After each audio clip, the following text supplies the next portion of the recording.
So it's now an end of a day. It's 3 o'clock on a Friday. I like to finish early. Again, the boxing now done for the posts. The other side now running along.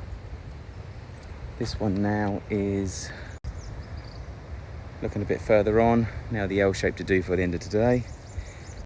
Saturday we're going to be working tomorrow as well to finish that off. And then hopefully it's going to be pouring footings Monday. Rebar boys are in tomorrow. Rebar boys are in Sunday. Rebar boys are finishing on Monday. Pouring the slab Tuesday.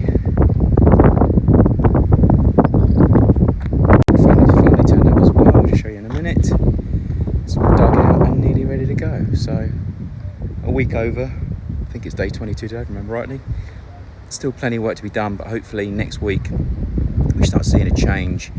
Seeing a slab coming out the ground. Thank bloody God. Can't come soon enough.